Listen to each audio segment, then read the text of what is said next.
അപ്പോൾ ഇതാണ് high റേഞ്ചുകാരുടെ Benz. ഏത് മലമുകളിലും പറന്ന് കയറുന്ന ജീപ്പ്. ഈ ജീപ്പ് ഇഷ്ടമല്ലാത്തവർ ആരും കാണില്ല. അതുകൊണ്ടാണ് ഈ ഓഫ് റോഡ് യാത്രകൾക്കൊക്കെ ഈ ജീപ്പിന് ഇത്രയേറെ പ്രിയമേറുന്നത്. ഇപ്പോൾ ജീപ്പിൻ്റെ കാര്യം പറഞ്ഞതുകൊണ്ട് തന്നെ ഇതുമായി ബന്ധപ്പെട്ട ഒരു കാഴ്ചയിലേക്കാണ് നമ്മൾ പോകുന്നത്. ഒട്ടനവധി മിനിയേച്ചറുകളൊക്കെ നമ്മൾ കണ്ടിട്ടുണ്ട്. പക്ഷേ ഒരു ജീപ്പ്, ഒരു കുഞ്ഞൻ ജീപ്പ്, ആ ജീപ്പ് വെറുതെ കാണാനല്ല, ആളുകൾക്കിരുന്ന് ഓടിച്ചുകൊണ്ട് പോകാൻ പറ്റുന്ന ഈ ജീപ്പിൽ എന്തെല്ലാം സംവിധാനങ്ങളുണ്ടോ അതെല്ലാമുള്ള ഒരു കുഞ്ഞൻ ജീപ്പ്. ആ ജീപ്പിനെയും ആ ജീപ്പ് നിർമ്മിച്ചയാളെയും നമ്മൾ പരിചയപ്പെടാൻ പോവുകയാണ്.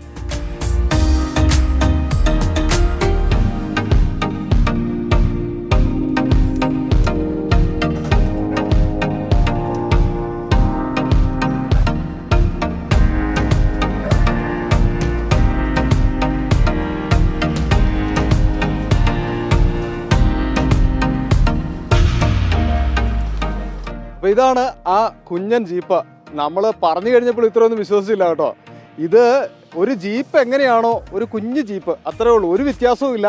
ഇതിൻ്റെ എൻജിൻ പവറും എൻജിനും അതുപോലെ തന്നെ ക്ലച്ച്, ബ്രേക്ക്, എല്ലാ സാധനവും ഒരു ജീപ്പ് എങ്ങനെയാണോ ഓടുന്നത് അതിന് വേണ്ടതെല്ലാം ഇതിനുമുണ്ട്. നമ്മളിപ്പോൾ ഉള്ളത് വെള്ളത്തൂവലിലെ പഞ്ചായത്തിലെ കുത്തുപാറ എന്ന് പറയപ്പെടുന്ന സ്ഥലത്താണ്. ഇവിടുത്തെ ബിനു എന്ന് പറയപ്പെടുന്ന ഒരു ചേട്ടനാണ് ഈ ജീപ്പ് ഇങ്ങനെ ഉണ്ടാക്കി നമ്മളെ കൊണ്ട് ഇപ്പോൾ ഇങ്ങനെ പോകുന്നത്. എന്തായിരുന്നാലും നമുക്ക് അകത്തേക്കൊന്ന് കയറാം. അകത്തേക്കൊന്ന് കയറിയിട്ട് ഇതിൻ്റെ കൂടുതൽ വിശേഷങ്ങളും കാഴ്ചകളിലേക്കും പോവാം.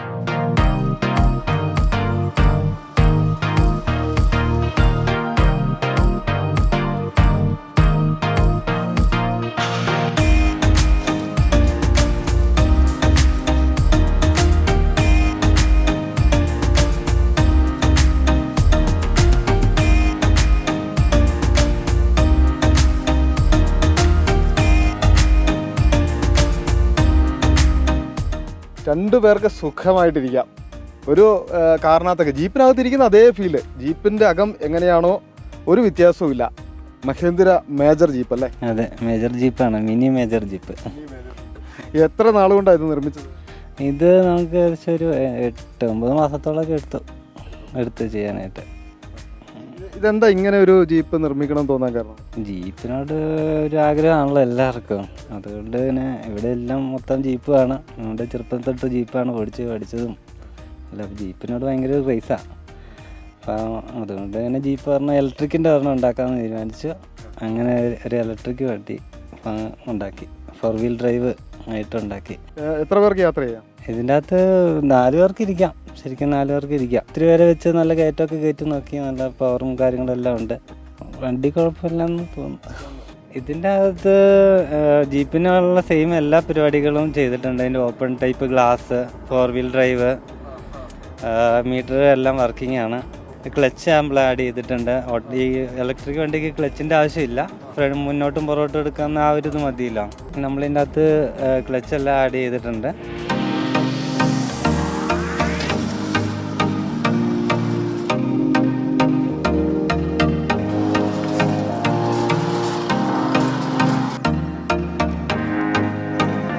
ഇത് എങ്ങനെയാ, നമ്മൾ റോട്ടിലിറക്കി ഓടിക്കാറുണ്ടോ? ഇല്ല, നമ്മൾ റോഡിലിറക്കി ഓടിക്കാറില്ല. ഇത് നമ്മുടെ പറമ്പിലൂടെ മറ്റു കാര്യങ്ങളിലൂടെയൊക്കെ മാത്രമേ ഉപയോഗിക്കാറുള്ളൂ. റോഡിലിറക്കിയ വെച്ചെന്ന് വെച്ച് കഴിഞ്ഞാൽ ഇത് ചെറിയ കുട്ടികൾക്ക് തൊട്ടൊരു 8 വയസ്സുള്ള കുട്ടികൾക്ക് തൊട്ട് വലിയ ആൾക്കാർക്ക് വരെ ഓടിക്കാം. ഇതിൻ്റെ സ്റ്റിയറിംഗ് എല്ലാം അഡ്ജസ്റ്റബിളാണ്. അപ്പോൾ ഞാനങ്ങനെ ഒരു യൂട്യൂബിലൊരു വീഡിയോ ഇട്ടപ്പോഴത്തേക്കും ഇത് വലിയ വണ്ടി കൊച്ചിനെ വെച്ച് വണ്ടി ഓടിച്ചെന്നും പറഞ്ഞ് എനിക്കൊരു 3 മാസത്തോളം പനിഷ്മെന്റ് എല്ലാം തന്നേക്കുക. അതായത് ഒറിജിനൽ വണ്ടിയാണെന്നാണ് അവർ ചിന്തിച്ചിരിക്കുന്നത്. അതുകൊണ്ട് കൊച്ചുകുട്ടിയെ വെച്ച് വണ്ടി ഓടിച്ചു എന്നുള്ളതിൻ്റെ രീതിയിൽ പനിഷ്മെന്റ് വന്നു എന്നുള്ളതാണ് പറയുന്നത്. കാരണം ആരും വിശ്വസിക്കത്തില്ല, ഇതൊരു ചെറിയ വണ്ടിയാണെന്ന് പറഞ്ഞാൽ ആരും വിശ്വസിക്കത്തില്ല. എങ്ങനെയാ ഈ വർക്ക്ഷോപ്പ് പണിയോ അങ്ങനെ എന്തെങ്കിലും പഠിച്ചിട്ടുണ്ടോ? വർക്ക്ഷോപ്പ് മെക്കാനിക്കലെ സ്വന്തം വണ്ടികൾ ഇങ്ങനെ ചെയ്യുമായിരുന്നു. സ്വന്തം പണികൾ തന്നെ ചെയ്യാറ്. വർക്ക്ഷോപ്പിലൊന്നും അങ്ങനെ ചെയ്യിക്കാറില്ല. സ്വന്തമായിട്ട് അഴിച്ചങ്ങ് പണിത് അങ്ങനെ പഠിക്കുന്ന മൊത്തം. അതെ, ഈ ജീപ്പ് എൻ്റെയും ഒരു ആവേശമാണ്. നമുക്ക് ചെറുപ്പം പോലെ ജീപ്പിനോട് ഭയങ്കര ഇഷ്ടം. അപ്പോൾ എനിക്കും കൂടെ ഓടിക്കായിരിക്കും. ഈ 2 വണ്ടിയും കൂടെ കിടക്കുമ്പോഴാണ് നമുക്ക് ഈ ഒരു വണ്ടിയുടെ ആ ഒരു ഇത് മനസ്സിലാകുക, എത്രത്തോളം ചെറുതാണെന്നുള്ളത്. വളരെ കുഞ്ഞതാണ് കേട്ടോ. പക്ഷേ 4 പേർക്ക് യാത്ര ചെയ്യുക എന്നുള്ളതാണ് ഏറ്റവും ഇതിൻ്റെ ഒരു ഗുണമെന്ന് പറയുന്നത്. പിന്നെ ഏറ്റവും വലിയ പ്രത്യേകത ഏത് കയറ്റത്തിലൂടെയും ഏത് ഓഫ് റോഡിലൂടെയും കൊണ്ടുപോകാൻ കഴിയും എന്നുള്ളതാണ്. അതാണ് ജീപ്പിൻ്റെ അതേപോലെ തന്നെ നിർമ്മിച്ചിരിക്കുന്ന ഒരു കുഞ്ഞൻ ജീപ്പ് എന്ന് നമ്മൾ പറഞ്ഞാൽ. എന്തായാലും നമുക്കും ഒന്ന് ഓടിച്ചു നോക്കണം. കാരണം ജീപ്പ് നമ്മുടെ ഒരു വീക്ക്നെസ് ആയതുകൊണ്ട് ഒന്ന് ഓടിച്ചു നോക്കാം.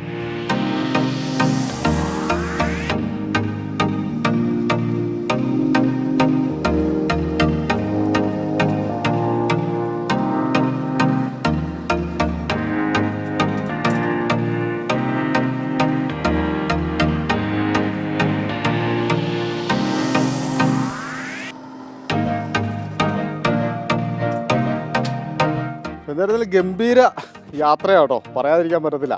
അങ്ങനെ നമ്മൾ ഹൈ റേഞ്ചിൽ ജീവിച്ചതുകൊണ്ട് തന്നെ ഈ ജീപ്പ് ഓടിക്കുക എന്നുള്ളത് വലിയ ഒരു ആഗ്രഹമാണ്. എപ്പോൾ കണ്ടാലും അത് ഓടിക്കാൻ തോന്നും അല്ലേ? അതെ, തീർച്ചയായിട്ടും. ഈ വണ്ടി കണ്ടിട്ട് ആളുകൾ എങ്ങനെയാ ഇത് നിർമ്മിച്ച് തന്നെ പുതിയത് വേണം ഇങ്ങനെ തരാവോ എന്നൊക്കെ ചോദിക്കാറുണ്ടോ? യൂട്യൂബിലൊക്കെ കാണുന്നുണ്ടോ? ആ ഉണ്ട്, ഒത്തിരി പേര് ചോദിച്ചായിരുന്നു ചെയ്തു തരാമെന്നൊക്കെ. അപ്പം ഇതിന് ചെയ്തു വന്നപ്പോൾ നല്ല കോസ്റ്റ് ആയിരുന്നു. അത് ഒരു 3 രൂപ അടുത്തോളം അതിന് ചിലവ് വന്നു. അപ്പം ഇത്രയും കോസ്റ്റിൽ എല്ലാവർക്കും പാടല്ലേ.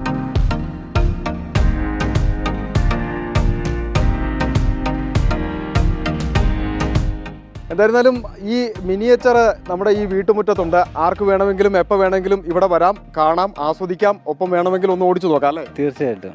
അപ്പം അങ്ങനെ ഓടിച്ചു നോക്കുന്നതിനൊന്നും പ്രശ്നമില്ലെന്നാണ് അദ്ദേഹം പറഞ്ഞിരിക്കുന്നത്. ഒപ്പം തന്നെ ഇത് ഇവിടുത്തെ ടൂറിസം സാധ്യതകളിൽ എങ്ങനെ ഉപയോഗപ്പെടുത്താൻ കഴിയും എന്നുകൂടി ഇദ്ദേഹം ഇങ്ങനെ ചിന്തിച്ചുകൊണ്ടിരിക്കുകയാണ്. അതൊക്കെ പ്രായോഗിക തലത്തിലേക്ക് എത്തട്ടെ. എന്തായിരുന്നാലും ഈ കാഴ്ച ഇവിടെ തന്നെയുണ്ട്. മറ്റൊരു കാഴ്ച തേടി നമ്മൾ യാത്ര തിരിക്കുന്നു. വീഡിയോ ജേർണലിസ്റ്റ് ടോബിൻ കൊച്ചുമടത്തിനൊപ്പം reporter Sandeep Rajakkad, in reporter Idukki.